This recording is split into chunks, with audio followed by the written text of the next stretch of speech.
Hey guys, welcome back to another episode of On Wednesdays We Talk Weird. I'm Ashers and this is Ivy. So, I do have an update on my sky noises, on my Sky Dragon.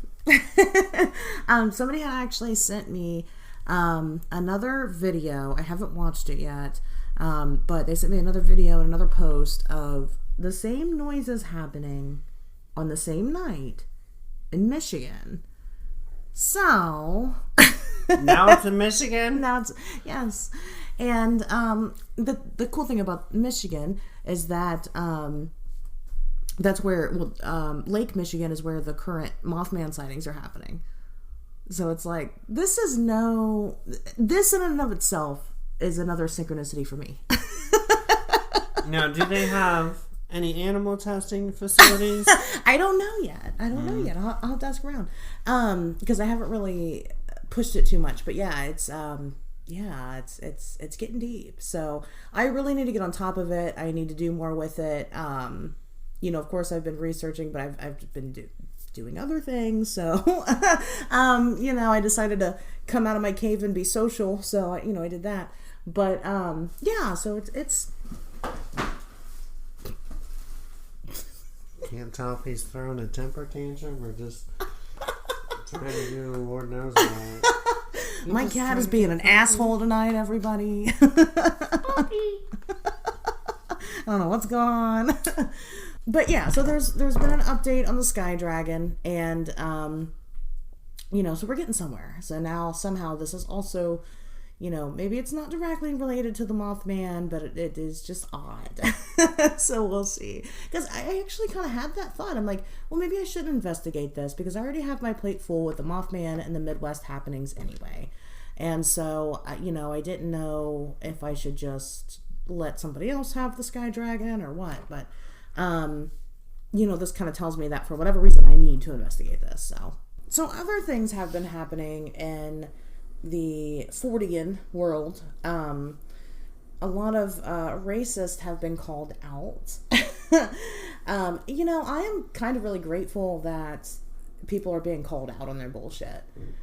Because it just, when these people are transparent, it makes it so much easier to decide where I'm going to spend my money at, who I'm going to spend my time listening to, what books I'm going to buy. It just makes it so much easier. And so, I've been grateful for that. I know we've had a couple local businesses that have been under fire. Did you see the lady at UDF? Yes. What the fuck is wrong with people? Who fucking knows? Well, there's been all kinds of videos like that. There was one lady that she was being racist and got slapped, and it was in a gas station. But was it here? No. Yeah. But they're popping up everywhere, and it's all because people are wearing Black Lives Matter shirts or I Can't Breathe shirts and shit. That's what triggered this lady here. Yeah, somebody's wearing a Black Lives Matter shirt, and it's crazy. She got pissed off because she was told to stand in a line with everybody else at an ice cream shop, and starts throwing N-words and hit dude with a car. She hit somebody with a car, and the police have not done anything to her yet. Well, I feel like when he went over the car, I felt that was a bit dramatic as well. It could have been. I think she did keep pulling forward, but the way he rolled over that car, we couldn't see because he was filming. We couldn't see his body, so yeah. It's hard to tell. But you know what? Fuck that bitch, though. Yeah. Either way, she's wrong. She's wrong. I know she's lost her job, and I think this all happened yesterday. She lost her job, and so. Hey, don't be a racist asshole, and yeah, for real. That's all it takes. Don't go to a fucking ice cream store and feel like you're entitled and should be helped before anybody else because you're white or whatever reason. Whatever the reason is, don't do that, and you don't have to face the consequences. So people don't get that. The First Amendment, is your freedom of speech, but it's not freedom of consequence. And it doesn't even have to do with spoken speech anyway. It just says that the government can't punish you for going against them, basically, and the media, freedom of speech is actually about your freedom of speech directed towards the government. Right. It just basically means, you can't just walk around calling people the N-word or you know, any other kind of racial slur. Like, it's... I mean, it's called a hate crime for a reason. It's a crime. It's like the moment you say anything about that person that is, you know, whether they're gay, lesbian, trans, black, Asian, like, if you comment on any of that stuff and you're in a fight and you attack them, like, that instantly becomes a hate crime. Yeah. You know, depending on the laws. There's some laws where, you know, there's no protections against discrimination like that. So it's like, that's a whole other... It is a whole other thing, but it's still, at the end of the day, First Amendment, again, does not mean freedom from consequence. And so, you know, that's where we're at now with all these people coming out of the woodwork. It's like that old scene phrase, we need to bring it back. Talk shit, get hit. Yes.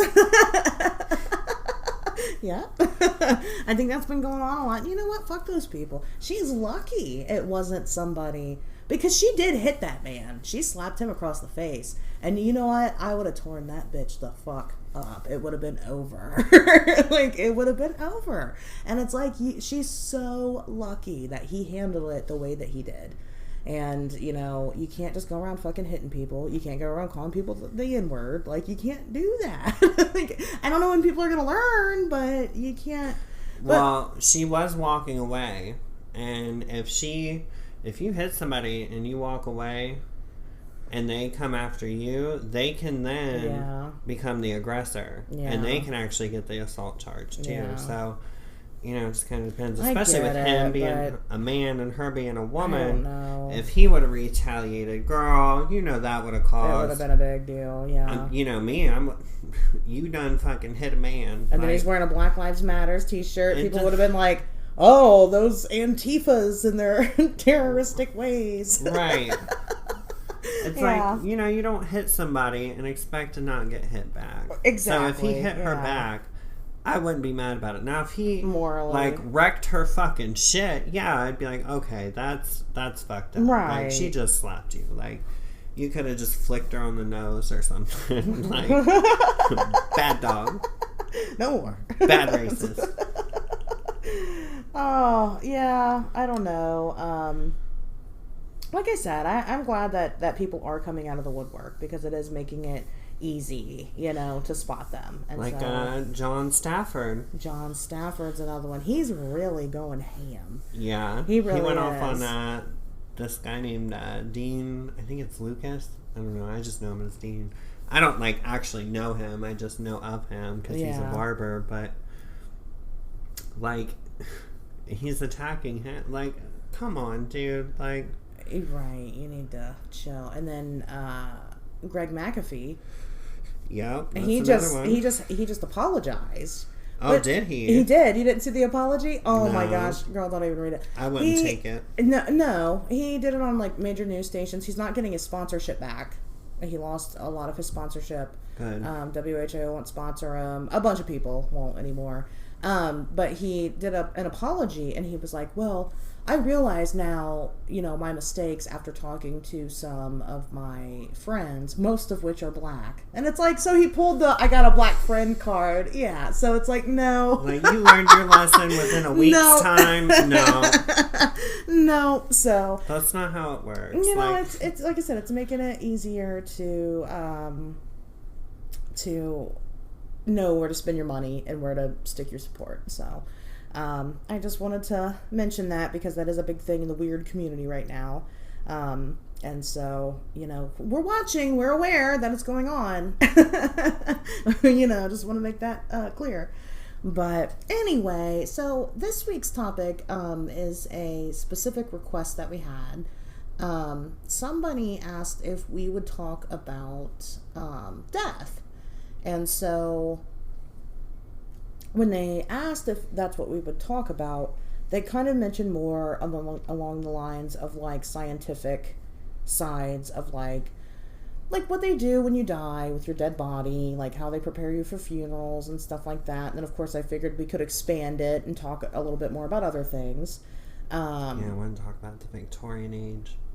Oh, the Victorian age. You're ready. Well, we'll get there. You know, let's start off with the basic, you know, where we are right now in modern day and what we do here, pretty much. So, one thing that I did want to mention, because a lot of people aren't fully aware, and we are still in this pandemic, people, I think, have forgotten some of them, was what they do with your body when you die of coronavirus. And it is different. I mean, it's not just coronavirus they do it with. It is other, major contagious things, but basically they take your body and they like stuff all your orifices with like cotton balls and stuff, which they don't typically do, but because after you die everything starts coming out, and of course when stuff starts coming out it's infected. It's messy. Right, well, it's infected. It's gotten. It's not very pleasant. You piss yourself, you shit yourself, anything that was in your body, it's coming out. And so they'll stuff you with cotton balls and stuff to make the cleanup easier, so you don't spread your virus, because the virus is still, even though you're dead, very much alive in all of your bodily fluids. And so I thought that was a little morbid, and I just kind of wanted to share that fact. And then they take your body to the, they usually if you die at the hospital, they'll usually keep your body at the hospital until you go through rigor mortis. And then after you start, because rigor mortis happens pretty quickly, after you die, and that's kind of how they can tell, if you've been through it, or, if you've been through it or not when you died. But they'll typically keep you for you to go through rigor mortis, and then they will, at that point, they'll release you for wherever you need to go. If you need to go to the coroner for an autopsy, they'll do that. Right after you're done and you're... Well, they actually haven't been performing autopsies on... So, they've been categorizing the coronavirus deaths as, say you go in and you have the coronavirus, but you have a heart attack and you die from that heart attack, they'll still list it as a coronavirus death. And they don't do the autopsies because they're worried about the infection and all that. But there was actually people in, I think, was it Italy, that did the autopsies on people with coronavirus, and they found it's actually like a pulmonary embolism. And it's a whole conspiracy. It's a blood vessel disease. So it's not just a respiratory infection like people thought it was. It's a blood vessel disease, which is why people are dying of heart attacks with coronavirus, and that's why they're dying of strokes with coronavirus, blood clots. You don't see that shit with the flu. You don't. And so, so they did, figure that out. I'm just talking in general. I guess at this point I should have mentioned that I was switching gears. But with autopsies, they're not typically done anyway unless it is part of some type of investigation. Or the family request. The family can request it and, hire their own person to perform it. Insurance can too. Exactly. So, but they're not, they're not typically done. And so, and I think a lot of people are confused about that. I think a lot of people assume that you die, you're automatically autopsied. You're not. So that doesn't always happen. Yeah, but if it does, you leave the hospital. If it does happen, you leave the hospital and you go to, you might leave the hospital or you might go down to the morgue, whatever. And they'll give you your autopsy and then they send you off to the funeral home. And the funeral home prepares people differently depending on how they do it. Now, typically, you're embalmed, and that's usually because in a couple of days or, within a week, they're going to have your funeral, and so they want you to be, presentable for the funeral. And so when they embalm you, all your other fluids are drained out of you then at the funeral home. And they take everything out, they replace it all with formaldehyde. Formaldehyde also helps you look a little more livelier. It kind of gives you a little bit more color. And so there's a use for it. Sometimes they'll go through the organs and bag them up. Sometimes they won't. Just depends on, where you go and what the family's going for. They will go into as much detail with you as you want. But they'll typically, like when they fill you up with formaldehyde, they'll use like the artery in your groin rather than like your neck, or so that way it's not visible to the family and things like that. They sew your eyes shut. Your eyelids are sewn, or some. I think they've got like a glue or something now. Well, the eyes can actually deflate. Yeah. And then sometimes they'll puff back up when their body's being embalmed and everything. Mm-hmm. But then they also have like they're like caps, like what people would have when they have a fake eye. Yeah. Like if it's not a full-on fake eye. Yeah, not like the full glass eye. Yes, and then they pull them closed. Yeah, or they'll like they'll take the eye sunken in. Yeah, or they'll take like the eyeball. Well, they'll take it out and replace it with that. Yeah, and it's easier. And then they close it up, and then your mouth as well. They'll close it up as well. And then like usually they'll kind of massage the body out, because usually like when you go into rigor mortis, your hands will kind of cramp up and do weird things, and so they'll kind of massage it out and make it work. Then they put you in a box and your family sees you, and then you go into the ground. So me and my mom actually did my grandma's hair and makeup for the funeral. You guys did it? That's awesome that they let you do that. Yeah, they did hair and makeup. Honestly, one of the weirdest experiences I've had in my life. I'm not like, a completely different person, or I look at it all, whatever. But it was weird, like, we're doing her hair, and I grab her hair, and I accidentally touched her forehead, and her body was just so cold, and it was really weird for me. But then, we didn't do her full face, like, of makeup. We just kind of, like, they did, like, basically made it look like she was alive. Yeah. And they did that before we got there. So it wasn't good. Like I just seen the whole... Yeah, that would have been traumatizing, I think. Well, not traumatizing, but it would have been kind of like, oh my God. Yeah, it's just different. Well, that was kind of how I was, like, with my grandma. I was there when she was dying, and I didn't stay for her entire death. Because like at that point it was so slow, it just wasn't her anymore, and I was like, you know what, I'm leaving. Then we went to the viewing or whatever, and one of my cousins like, touch her hand, she's so cold, and I'm like, and I did, but I didn't feel comfortable doing it. And then like one of my cousins like straight up like hugged her, and I was a little mortified. I was like, that's weird. Well, there's people that actually. And it's kind of like from a Victorian thing, like they would have like post-mortem photos done. But these people will have a funeral, and the person that's dead will literally be out of the casket. Like they'll have them sitting in a chair, or it's just kind of they've got them on a stand. Like it's weird. Like I don't know how I would. Different cultures do different things. I know, and it's just weird to me. And I don't know. I guess it's because again for me, it's like that wasn't my grandma. That was just my grandma's body. It was just a body, right? It was weird. And so but people have different, different cultures have different things. So that's the typical. Of course, we also have another popular option here is cremation. So you get cremated. They don't embalm you and stuff when you do, because they're just putting you in the incinerator. Well, they might do some, but they don't go nearly as far as they do if they're burying you.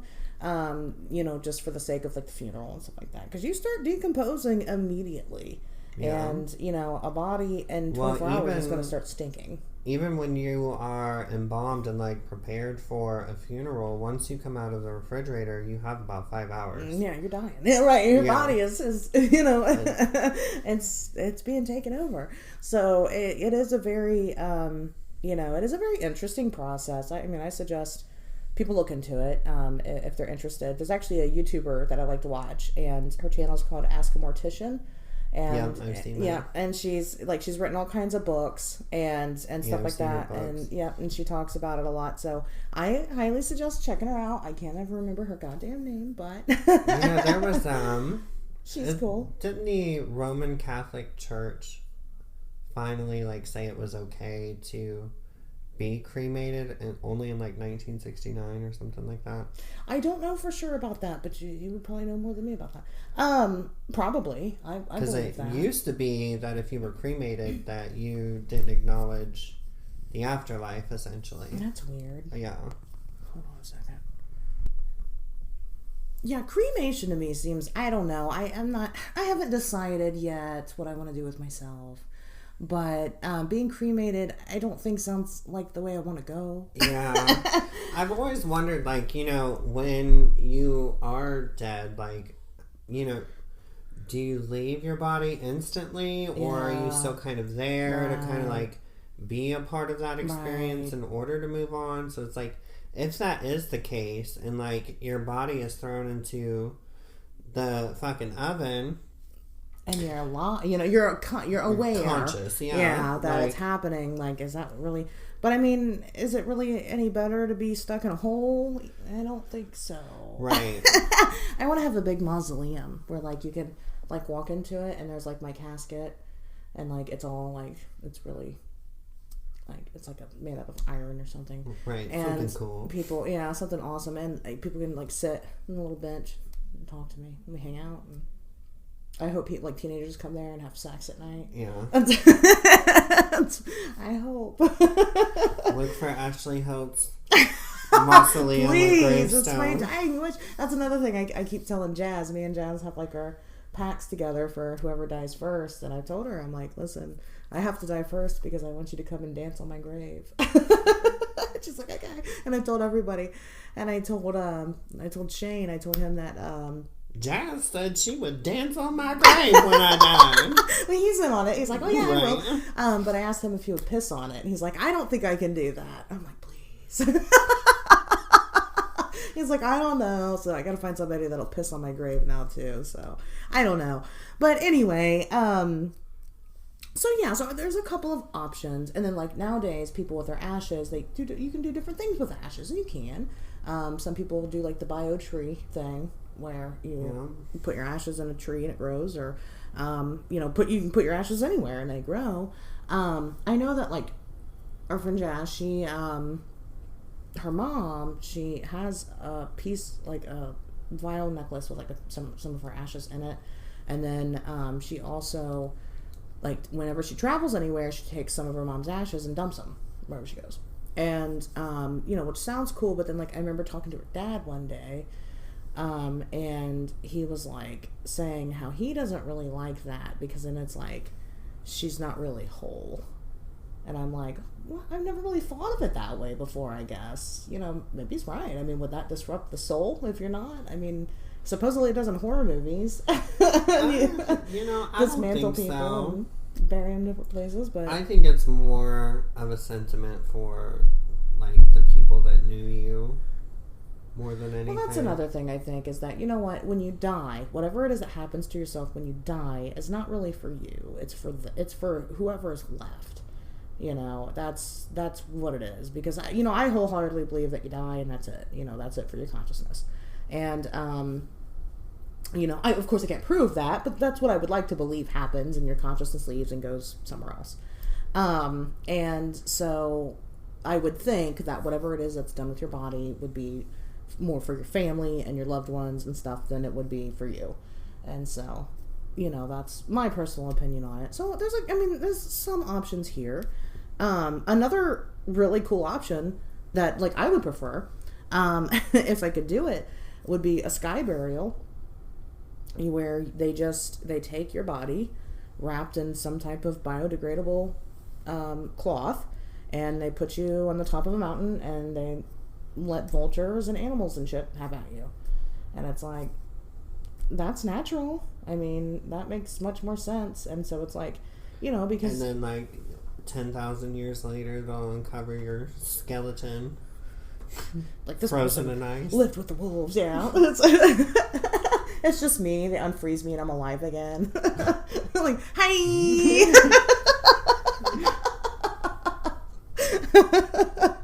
Pulling my teddies out. I'm like, let's do this. It's been 2,000 years. You only got one. The other one got ate off. It's gone. The one that was salvageable was only salvageable because you like landed on it. It was just Broke buried the under my impact armpit. for Yeah. But no, I think that would make a lot of sense because it's like when you die, it's like you get put in a hole, right? Well, that's a space taken that, we need. Eventually, if we're all put in holes, then we're not going to have any more space to put any more people or anything. And so that seems kind of, and then like, it's not like caskets aren't typically biodegradable, and so, which you can have like a natural burial where you're buried in just like a shroud and you're biodegradable. That's another kind of option. But then like when you're cremated, it's like, eventually down your generation, nobody's gonna know who the fuck's ashes these are, and you're gonna end up on a fucking thrift store shelf somewhere. Somebody's gonna open you up, and you're gonna haunt the shit out of them. Right, and then you're stuck with that motherfucker for the rest of your eternity. So, or at least until they die, and then somebody else finds your ashes. It's like a genie. So, I feel like that's pretty useless. And then, well, you were talking about, before I get more into like people around the world, you were talking about like the Victorian times. You were saying you had some stuff. I like it. You do? You like the way that they handled things? I mean, I don't necessarily like it. Like, I wouldn't enjoy it. Mm-hmm. But they do have some, like, interesting... Like, they had the post-mortem photography. Yeah. And, like... And that is interesting. Cherish, my friend Cherish, she owns an oddity shop in Fairborn. It's called The Secret Chamber. And she has some photographs that when she sold them, she's told that they're post-mortem photographs. And so, but she's got them and you can buy them there. So it's pretty cool. And you look at them and you're like, which one's dead in this? Because some, like, you can't tell. Yeah. Like, if you look at them, you really can't tell if they are or aren't. And so it's like, they did a really good job. But then again, back then, you had to take a picture. Everybody had to sit still for hours and hours and hours. Well, who better to do that with than a dead body? Yeah. So, but they did some really impressive stuff with them. And, so it was... Well, they have, like, different phases of grieving, too. I think it's, like, 3 or 4 in total. There's, like, full mourning, partial mourning. I forget what the other ones are called. I think it might only be 3. That's I don't know. Interesting. But the full mourning is for women, and... Well, I think men could participate. I'm not too sure, but... Men and women do seem to have different roles, even nowadays, in different cultures. Yeah. Like I know in... gosh, I can't remember what it is. I've read so much about death lately. One other culture currently, like when the person dies, if they're male or female, like if it's a man that dies, then the men in the family will come and like bathe the corpse and stuff like that. And then if it's the female, then the females will come and bathe the corpse. And so, they do have different practices now around the world, just depending on where you're at. We have the the catacombs in Italy are just stacked on top of each other with dead people. And it's wild. Well, whenever there was any kind of mass deaths, where do you put these people? Yeah, there was like some places that would dig a 20-foot hole and stack them on top of each other, and then they would be buried just beneath the surface of the ground. Like, grave robbers could come and get bones. Most corpses were messed with, or just weather would damage the grave sites, all kinds of stuff, because they didn't have anywhere to put people. It's like, what am I gonna do? Right. Dig 6 holes or put 6 bodies in one hole? Whatever. They're dead. They don't care. But it's cool. You can go visit them. The one in Italy has the little girl, the Sleeping Beauty. Mm-hmm. And she died in 1920. She died at the age of 4 years old. Her name is Rosalia Lombardo, and she died of pneumonia. And they decided to try this experimental kind of embalming or whatever with her, and she still looked perfect. I mean, she's perfectly preserved. Still looks like a child laying there sleeping, and so it's really interesting. But every once in a while, here's the creepy for you guys. Every once in a while, her eyes will open up and close. Now, scientists say that's just some type of reaction that her body has to being preserved, but other people, seem to think that there's something else, going on. But yeah, her eyes, you can watch a time-lapse video of it, and they'll slowly peek open, and then they'll go back down. Weird. Yeah. And then I believe the scientist, or the doctor, whoever he was that embalmed her, he also was embalmed the same way. He's also there. Yeah. So, and she's still around, like I said, Rosalia. Well, and that whole eye-opening thing, There she is. Oh, yeah, that's creepy. And she's been dead for now 100 years, 1920.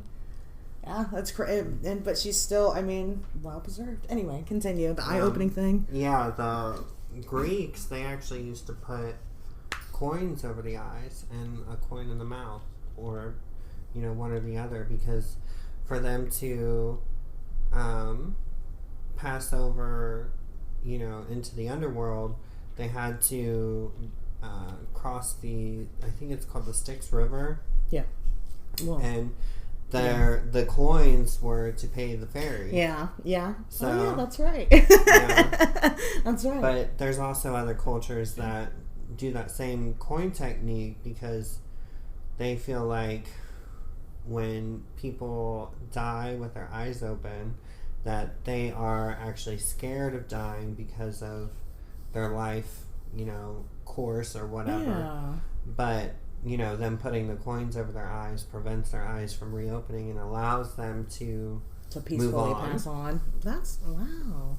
It's weird. That's pretty cool. It is weird. It's weird what different people think and do. But it's where does it all come from? Where do these... That's a good question. That's a basically good question. Rituals come from? That's a good question. Why are they all so different from each other? In other countries, like in Brazil, when you die, you're free to take home the body and have it at your house for people to come and visit for a couple days or however long you need. Actually, sometimes in America, they'll let you do that. Trigger warning, but they'll let you do that with babies. If your baby's born stillborn, sometimes they'll let you take it home with you a couple of days and then, release. I actually worked at a pet store when I was 17, and this lady came in with her dead baby in the stroller, and it was very bizarre. But it's like, who are we to say that you can't do this? Where her husband had warned us that that was happening. I don't know. It was really weird. It was really weird. But anyway, but in Brazil, they'll let you take the family member home, and you usually have to wake it home, and then you'll have the funeral. You might have a funeral at home, or you could have it at a funeral home, whatever. Well, there was this little boy, and his name was Kevin. I think it was Santos. Anyway, he was 2 years old. He died of pneumonia, and the family took him home. And, they had him there throughout the night or whatever, and, family members were coming and going and visiting. And then at one point, while a family member was visiting, and mom and dad's there, this 2-year-old dead child sat up in his coffin, looked at his dad, and said, "Daddy, can I have some water?" And then laid right back down where he was. And they couldn't get him to wake up again. The family was freaking out. Like, what? They were very confused. And right. so it would be one thing if it was just one person that saw it, but right, other family members were there. Did y'all just yes.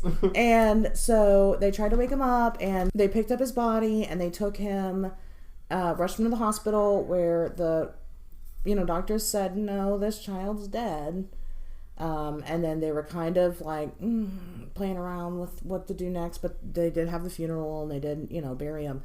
But they ended up later suing the hospital for malpractice, because I don't know what the outcome was of that, but I know that they did sue, because they either had his death wrong the first time they declared it, or they maybe had it wrong the second time as well. So, but when I was looking into the story, and that was kind of when somebody had requested death, that was kind of one of the first topics that popped in my mind was people that die and then come back from the dead. And but the first story that I thought of was the 2-year-old in Brazil, because that was like one of the first times I had really read about anything like that. And as I've been researching, this shit happens all the time in different countries everywhere. Well, in the Victorian era, they were actually scared of coming back to life, so they would actually have a bell above the grave, and it would be through the grave and tied around your hands. That way, if you were in your casket and you woke up, you could ring the bell. I'm here. Could you imagine walking through a graveyard and just ding, ding, ding, ding? Oh, we got another one. It's a dead ringer. That's where that term comes from. Yeah, and so it's, but we don't have anything like that nowadays because we believe that we're so technologically advanced that we don't need it. Which obviously has proven time and again wrong, as I'm about to explain. So, I read about the case of the 2-year-old little boy. There was another little girl also. That was actually a viral video going around on YouTube of this little girl waking up from the dead. And she, I guess one of the preachers or something that was there at the funeral, they like opened up her casket. And when they did, they claimed that the child's head was moving. And when that happened, they get her out. And that's the video only shows up them getting the child out and then walking out with the child. And they took the child to the hospital and the doctor said, no, this kid's dead. But then I think they got a second opinion, and the one doctor was like, I don't know, she could wake up, and and so the mom was very confused. I know they at least kept her for 5 days, maybe more, before deciding what to do, because they didn't know what to do. But the child started decomposing, and that's a sure sign of death. So very sad. But then like other instances are kind of, they're kind of funny in an ironic way. There was a lady in Poland who woke up at her funeral, and yeah, and well, she wakes up at her funeral, she starts screaming, and initially they put down that she died of a heart attack or whatever, and so she starts freaking out and screaming. They rush her to the hospital, and she dies again within 12 minutes. The poor lady woke up at her own funeral and had a heart attack and died. Like, oh shit. Yeah. So, and then, I did notice a theme with that, is that most of these people, aside from maybe like the children, and then there are some other incidences, but most of these people have some type of cardiac arrest, and then they just don't, it seems like they don't really revive them or try to revive them because they assume that this is it, and then something else maybe revives them. Another guy, another lady I'll tell you about, she had a head injury, and she ended up, she was like 91, and she ended up going into cardiac arrest at home, and it was in a different country, so the practices were different. I think she was in China, and so instead of calling a doctor and getting her checked out, they just were like, well, she's dead. And they had her body, and they were doing their own like rituals and things like that. Actually, in their culture, you're not supposed to do anything with the body for like a week until, and maybe that's to make sure that they're dead, I don't know, but you're not supposed to do anything with it, so they just kept it at home. And then they had her in a coffin at home, and then somebody came home one day and looked in the coffin, and she wasn't there. And they went into the kitchen, and there she was cooking a meal. And she was just like, oh, I slept for so long. I'm so hungry. I had to make something to eat. She woke up and was cooking and was alive, And then another guy, he woke up, right before his autopsy. And they ended up, supposedly they cut into his face, which I think was weird. Yeah. But they do. Well, I think he actually woke up, and that's what... Well, they cut him in the face, and that's what woke him up. And then they freaked out because he had live blood coming from his face. And so they cut into his face. He starts bleeding. They're like, oh, shit.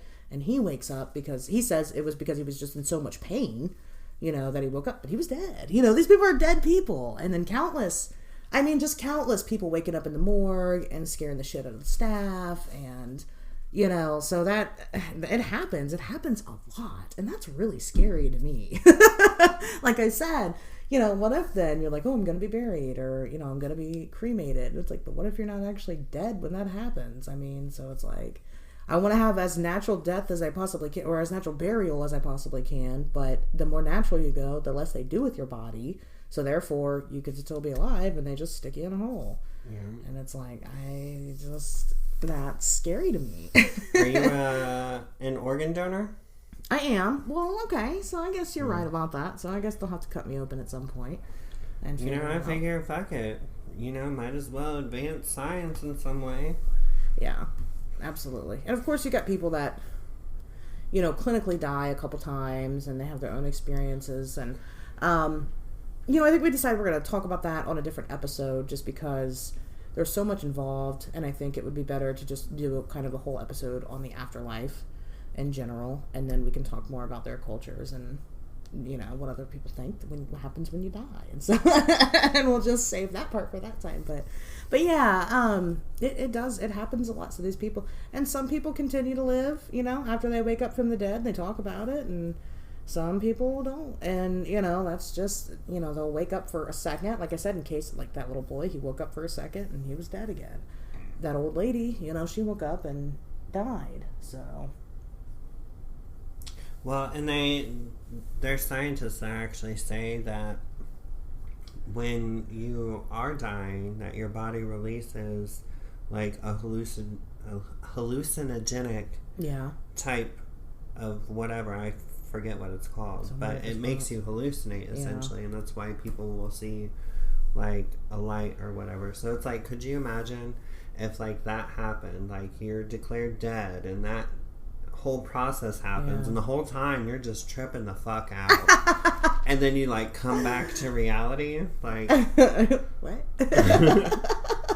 Yeah, that'd be weird. that would be a very strange experience. I don't know. I just, so like I said, some people just continue to, like the one lady, she just thought she was asleep the whole time, and she was hungry when she woke up. Well, she didn't eat for like a week. So, that'll do it. There was also the case of this, I think it was, I'm pretty sure it was a younger child. Oh, gosh, I wish I would have looked this up. I just thought about it though. Because I do true crime and stuff too. I follow that stuff because I'm weird. A child got outside in like the middle of winter, and, they found her in the morning, and she was, she should have been dead. And, she was frozen. And they take her, they take her into the hospital, and they do everything that they can to get her body temperature up, and they're just like, I don't know, she was frozen. And, below zero weather, she's froze to death. But no, she lived. She lived without any serious damage. And, that's just a fucking miracle right there. So, it makes you wonder. And then, like, another statistic, the reason why I talked about this, because a statistic I read was about dead people and, like, when people most commonly die, like, in their life.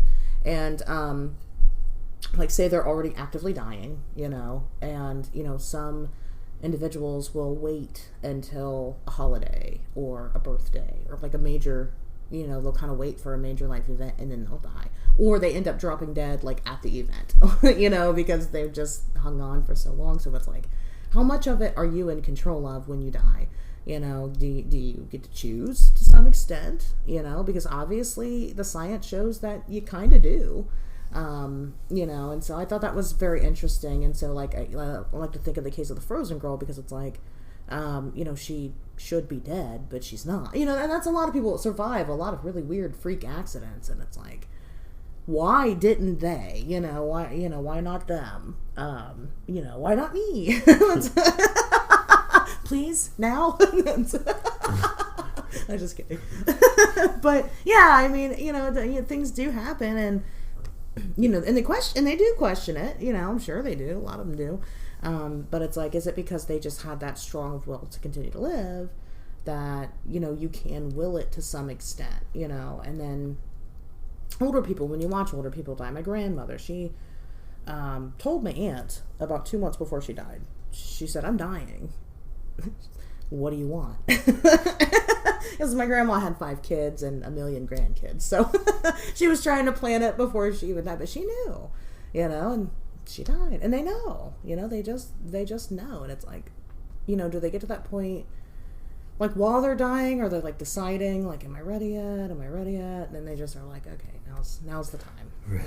Right. Like, okay, is that what happens?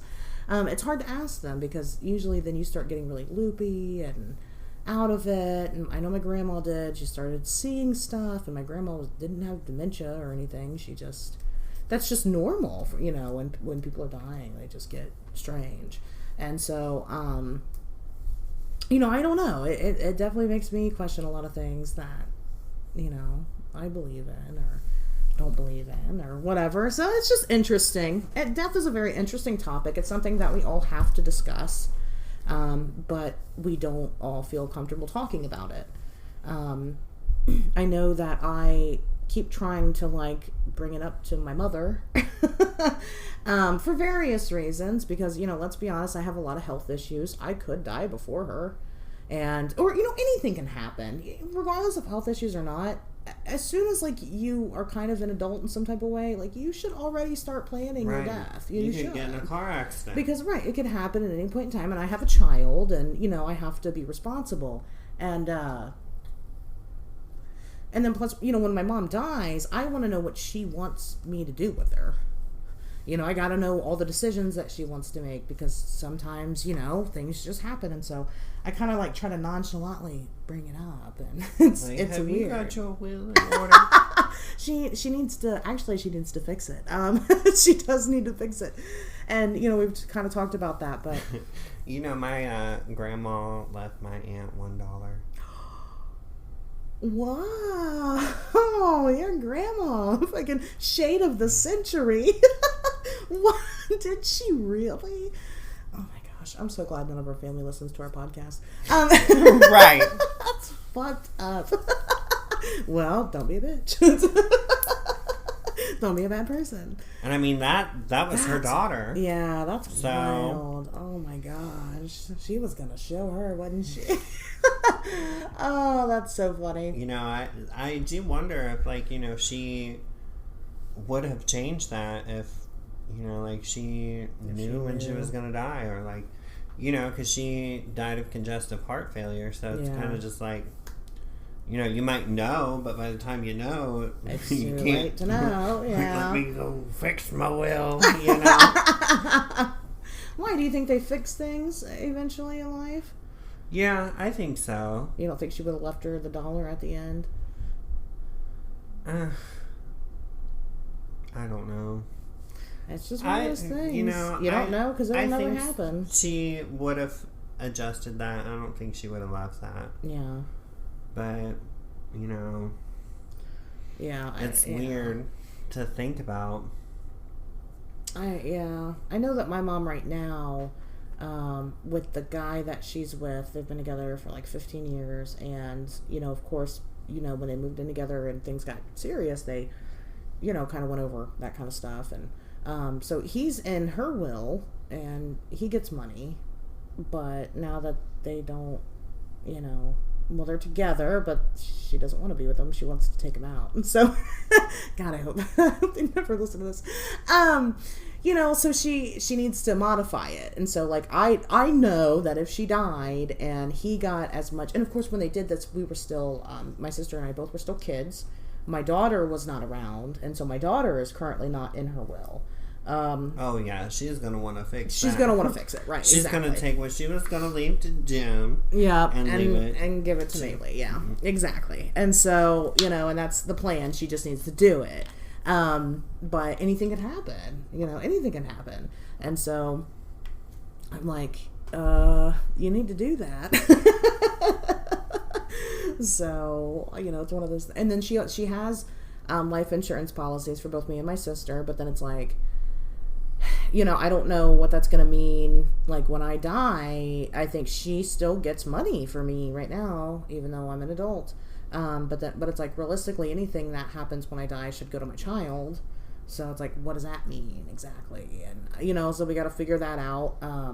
But I know she wants to be cremated, but I don't know if she wants to be spread somewhere. I don't know if she just wants to sit on a shelf somewhere. That's completely up to her, because then, like I said, I thought about it with Jazz and her mom. She, and her dad, and they did make that point, if you separate the pieces, then what does that do? So I want to be able to respect as much as I can what it is she would want to do. So, I just know that my funeral, I want it to be lit as fuck. Right. If y'all need to fight. If y'all need to cry, cry. And just don't, yeah. Come to my fucking funeral protesting and shit, girl. Protesting?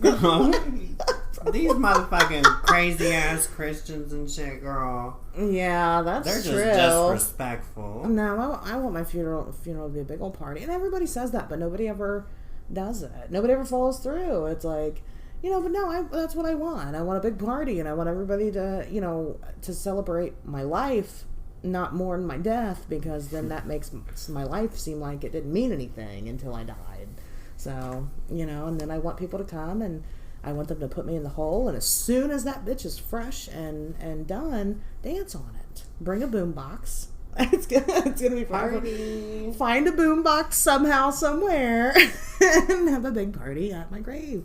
And I want other people like at the cemetery to look over and be like, "Wow, what did that bitch do in her life to have all these people dancing on her grave?" And I want it to happen every year, and every Memorial Day, and my birthday, and so I know that for sure. Because if I'm not disturbing people in the afterlife, then I did something wrong with my regular life. So, that's the way I see it. But yeah, it is a hard topic to talk about. It's hard to face your own mortality. It really is. It's not easy. And then talking about death kind of brings that out. Then you really are like hit with the hard facts, and you're like, oh no, I'm gonna die. We all have that moment a couple of times in our life, like, oh God, one day I'm not going to be here, and I don't know what that's like, and because it is scary, because we don't know, no way to prove it, but yeah, you guys should talk about it. You should talk about it with your loved ones, and because it is inevitable. You're going to die. We have tried to beat death since we have been a species, and it's not possible. So, as of yet, but because people have tried it for so long, I don't know. I just don't think that it's something we'll ever accomplish. So, but that's what I think on it. Do you have any final thoughts on the death? Well, I think before we started talking about all this, we should have probably mentioned something about suicide, and if anybody is thinking about suicide, to reach out for help. But not only the people that are suicidal to reach out for help, but just in general, reach out to the people in your life and let them know that you care, because odds are if somebody is suicidal, they don't have the energy to fight themselves and reach out and get help. Sometimes they need that person to come essentially rescue them too, I am very much that person. I will not reach out for help ever. Yeah, and same. So and not even just that, like, even if you're like, hey, how are you? I'm like, I'm good. Yeah, I'm Gucci. How you doing? But I need it like pulled out of me. And so, always check on your people. Don't feel like you're being annoying or bothering anybody, because the fact of the matter is that the people that value you anyway in your life are going to be happy to hear from you. Just make sure everybody's got their will in order. Exactly. Girl, you got your will together. Just, what? If you need a reason to call your friends and talk to them about their afterlife plans, this is it. Just call them one day. Just, hey, when you die, what would you like me to do? You want me to play a certain song at your funeral? Show a certain picture? Is there anything you want? If that gives you the motivation to reach out to people, do it, because you just suicide aside, you just don't know what's gonna happen. Life can turn so fucking quickly, and you just really never know. And we take advantage of that. We're all guilty of it. I try to be a very much live in the moment type of person. And, although I do think I'm a little more aware than, a lot of people are the day to day, I still have days where I, forget to be that person. And I just sit around on the couch in my underwear, eating ice cream and watching horror movies. And I could have spent that, and there's nothing wrong with self-care, but, I could have spent that time indulging in a relationship with somebody else, because, we're all we got at the end of the day. So absolutely, yeah. Reach out to your people. Check on your folks. It's been a very trying year. Believe it or not, it is still 2020. But also, believe it or not, it is already June of 2020. Things have been heavy. And I think that the pandemic and the followed with right now what's going on, our protests and things like that, I think it's really brought it out in people to change. Like, I think the movement for, you know, being nicer to each other, I think now's the time to do it. I think now finally people are starting to get it. You've still got your idiots. You're always going to have your fucking idiots. I hate that. But they're never going to go away. Right. But we can lessen the number. They will be a minority. They will. Yeah. And I think that right now we are pretty much neck and neck with that. I think we're fighting for the majority, and I think that we're winning. And so, and I've seen a lot of people that have been willing to be educated. My mom said something about, my mom, she works in healthcare, and so with the coronavirus, she has been very upset with what's happening on the internet. And she's been upset about what people are saying about the coronavirus, and she's been a keyboard warrior. Bless her little heart. But one thing that she mentioned, she did not want to talk about, like, the race issues going on. And she said because she's white, it doesn't matter what she says, she's wrong. There's somebody out there that tells her she's wrong. And I can kind of see where she's coming from, but I tried to explain it to her, is that, you know, as long as you're willing to be educated, as long as you're willing to learn why you're wrong, then it's not an issue. You know, as long as you are willing to sit down and listen when someone tells you that you're wrong, then you're a part of the solution, not a part of the problem, especially for somebody like her who's in her 50s. And, you know, she grew up in a different time. It is different. And I can understand that because racism is very much learned. Wow, and that's being a the white minds woman, that we need to change. It is, and there's nothing wrong with wanting to learn. You know, there's nothing wrong with being wrong as long as you're willing to admit that you're wrong and then learn why you're wrong. So, you know, I want everybody to keep that in mind too.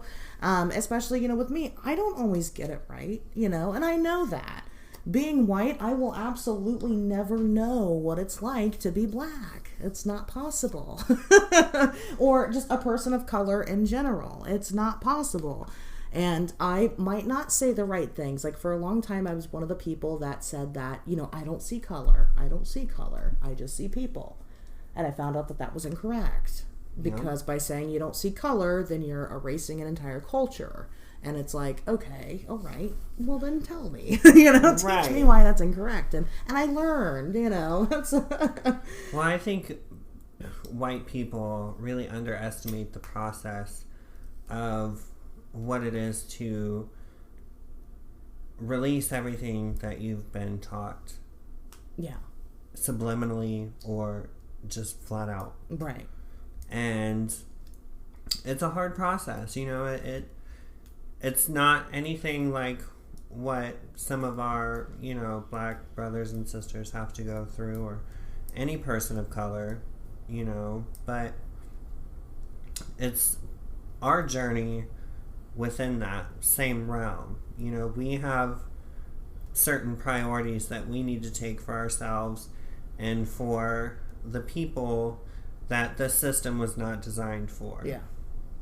We are what's going to make a big difference. Right. You know, we have to be able to understand what it is that we're doing wrong. Right. Why it is that we're doing those wrong things, and change our behaviors, change our perceptions. And, you know, if we can't do that, we're only going to be part of the problem. And, you know, some white people just feel that it's too hard of a task. Right. And it's like, it's no comparison. It's right. It's not. And like, it's like, you know, and I don't, you know, and that's what people like don't understand about like Black Lives Matters, is that they're like, or Black Lives Matter, they're like, you know, all lives matter. But it's like, black people aren't saying that nobody else's life matters. But you know what? All these people that are talking about police brutality towards white people, and there are cases of police brutality towards white people, and there are some very horrific ones that have happened, and nobody was punished. If you're so angry about it, start your own movement. Start your own movement and get out there and let people know that you're angry about it. But the thing about starting a movement is that it's fucking wonderful to have allies. And so recognize that. And then look at other people. Don't just care about your movement. You can care about multiple issues at a time. You're allowed to do that. Nobody's saying that you can't. But by you saying all lives matter instead of Black Lives Matter, you're invalidating those people that have their own movement and their own fight that they need to fight, and they need you to help them. And don't start a movement called White Lives Matter, right? Either, that's already a given, right? With our system, that's not the only life that matters. That's not your struggle, right? That's not your fight to fight for yourself. You're supposed to be fighting it for them, not just you. But not even just for them. Fucking fight it for your kids. What kind of world do you want your kids in? Do you want them in a world where racism still exists? I mean, do you really want that divide? And if you do, you're a racist. And we don't like you. And right, you need to go away. Yeet. We will defund you. Because I'm a woman, okay? I'm a woman, and I'm a woman who I've always grown up in poverty, and I'm a single mother. I'm gay. I guess I'm gay. I'm pansexual, so I mean, I'm gay. Well, you're pansexual, right? So I'm part of that community, and so of course, yes, I'm a minority in the sense of other things, but I will never, ever, ever be judged for the color of my skin. Right. It just will never happen for me, and that's fine. I'm happy, I'm grateful that won't happen, but I'm sad that it does happen because it shouldn't. Yeah. My daughter, she has this best friend at daycare, and she was talking about her a lot, and she was like, "Oh yeah, we're sisters," and then I go to daycare, and guess what? It's a little black girl, and I was extremely proud of that moment, because that's what we're doing. That's the next generation. That's the next step. She does not, I've talked to her about the protest. I've educated her. We talk about a lot of things, and she's 8, and I'm very open about things with her. And she's very upset that the police are killing people because of the color of their skin. She's not okay with that. And like I said, it makes me proud, because if we continue with this, and we continue fighting with this, and we continue fighting on the right side, then there's the change right there. That, like I said, that's the next generation, and that's where it's going to be in our children and stuff like that. And we can sit back and admit, okay, we were wrong, but they don't have to be. The future people don't have to be, and you don't have to be anymore. I don't have to be anymore. We can learn. So, I just want everybody to know that if I say something that is incorrect, absolutely let me know and educate me as to why. I'm open to learning, and not everybody is, but I think that we should try to take that stance a little bit more with people and try to educate. But of course, I'm a peace lover. I'm not a fighter. Yeah. But if you can, and I know, if you can calmly have a conversation with these people, and they're willing to learn, teach them. Even when they're not willing to learn, try to put the information in their face at the time. They might be so caught up in the fact that they're being called wrong that they won't see it. But you never know. Maybe one day they're going to sit down and go, you know what? I was wrong. And, you might not know that you changed that person, but because you're honest and you're you, eventually you will. So the more white people can change their mentality, the more it's going to have an effect on the white community. And the white community needs to be on the side of the black community before the black community could, say, be on our side. Yeah. Because it's not that they're against us. It's not that we're against them. But, this system that we are stuck in was developed to be that way. Yeah, the system naturally puts us against each other. Right, and we don't have to be. Yeah, we have to make a stand with people that are standing up for themselves, that don't have as much of a voice or as much power in this system. Exactly. And that is people of color, minorities as a whole. Exactly. And, people of color, especially black people, are victimized the most. We literally kidnapped people from Africa and enslaved them. and white people were upset that they didn't want to be slaves anymore. Have you heard about Jane Elliott? Mm-mm. Oh my gosh, I'll have to show you. Everybody, please go on YouTube and look up Jane Elliott. She is absolutely amazing. She's this older white lady, and she goes and she explains, it really explains the system and breaks it down, and she gets so in your face about the racism and shows how it's been set up all these years. And one thing that she said the other night, I'm getting chills talking about it. She was talking about how we went and we took these people from Africa and we brought them over here, and we told them that we brought them over here because they're the worst of the worst and they deserved it and blah blah blah, when realistically we took the best of the best and convinced those people that they were shit, basically. And that's, where for us here in our country, that's where it started. And she's absolutely amazing. She'll do like demonstrations and stuff, and she'll give like lectures, and when she does, there's at least one white person that gets very worked up and tries to tell her she's wrong, but man, she'll put you right in your place. It's crazy how it works. But anyway, yeah, I mean, we just need to, we're all human, let's all just love each other, man. That's my stance on it. That's, and if that means that we have to pitch a fit to fight for one another, then that's what it is. That's what love is to fight for one another. And that's what we need to do. My mom actually made a good argument. You were talking about white people. If more white people are on the right side, then it'll show those other white people that they're wrong. If we can make the other group of white people the minority, then great. My mom went to the tanning salon. My mom and her tanning. Yeah. So she went to the tanning salon. This isn't necessarily a race thing, but it's a herd mentality thing. And while she was standing in line, she said there was a total of 4 customers there and 2 employees. And she said she was the only person there, aside from the employees, that was wearing a mask. And the one lady the other 3 ladies were all kind of joking about how wearing masks is ridiculous. And the one lady's like, yeah, I just don't see the point, and blah, blah, blah. And my mom told her, well, considering I work directly with coronavirus, you should be glad I'm wearing this mask. And she said she shut her right up, and the other ladies. Nobody said shit, and right. The employees sat and kind of laughed. They're not for me. For other people. They're for you, right? And she pointed that out real quick and shut everybody up. And you know what? And she was one to 5 other people in a room that nobody stood up, but because she was the one that did, guess what? And you know what? She probably made a point that day. I mean, she probably did. And the person might have then thought about it. Well, gosh, that is kind of nice. Because she walked in her scrubs and her mask and was like, well, you should be glad I'm wearing this mask. And she's not wrong. So, that herd mentality really is extremely important. It can be used for very scary things, and it has been up until this point. It doesn't have to anymore.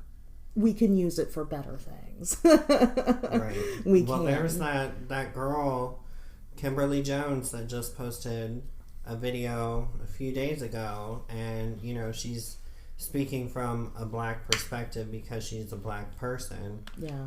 And she touches base on incidences where the government has came for black people, but she also basically brings it all together in a way that we as white people can understand what they went through. Yeah. Not to the degree of actually experiencing it, but understanding where people are coming from, but also how that same injustice is being done to all people.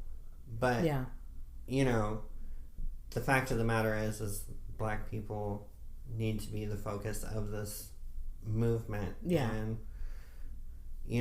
just like our elderly need to be protected during the coronavirus. Absolutely. We can take that seriously, so we need to take Black lives seriously. As well, right. And again, just because you support one movement doesn't mean that you all of a sudden don't give a shit about women's rights or gay rights, or you're allowed to you're allowed to support multiple things at once. Like, that's okay. You probably should, you know. Unless you're taking the rights away from gay people and then going and marching in the Pride Parade. Right. Yeah. Can't very do true. no shit like that. You And know. God forbid if you're fucking marching for taking the rights away from any person of color. Girl. Right. Well, and like right now, it's Pride Month. And guess what? The gay community is not throwing a fucking fit because right now is the black community's time. And they know that because they know what it's like. And so, you know, it's like, just if you can just stick yourself in somebody else's shoes for just a minute, I mean, you really have a totally new perception of the world.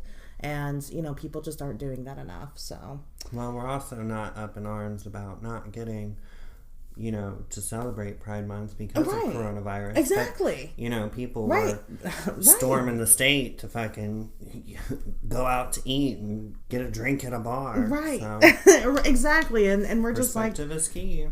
We'll still be gay next year. So we'll just do it bigger and better. We'll move it to July. Right. And then if we can't do it in July, we'll move it to August. August, yeah. Just keep going. Eventually.